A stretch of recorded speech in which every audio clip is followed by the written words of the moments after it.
आता पाहूया लोकसभेच्या रणसंग्रामासंदर्भातल्या टॉप 9 बातम्या।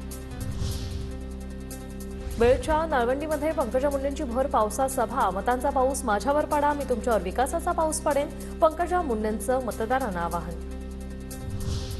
बीडमधील माजर गावात पंकजा मुंडेंच्या ताफ्यासमोर तरुणांची घोषणाबाजी, तरुणाकडून 1 मराठा लाख मराठा अशा घोषणा।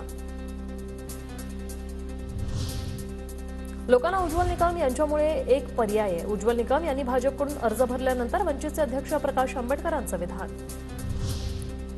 शरद पवार गटाचे माढ्याचे नेते अभिजित पाटील आणि फडणवीसांमध्ये 1 तास चर्चा, विठ्ठल सहकारी साखर कारखान्याला मदत करण्यासंदर्भात चर्चा, भेटीनंतर अभिजित पाटलांची प्रतिक्रिया।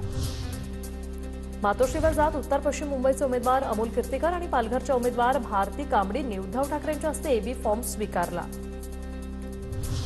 खेडमध्ये हरिनाम सप्ताहादरम्यान अमोल कोल्हे आणि आढाराव पाटील समोरासमोर, आढारावांच्या भाषणानंतर दोघांचं हस्तांदोलन।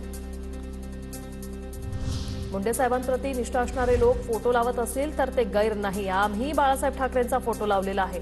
निलेश लंके यांच्या बॅनरवरील गोपीनाथ मुंडे, राजीव राजळे यांच्या फोटोवरून पंकजा मुंडेंचं वक्तव्य।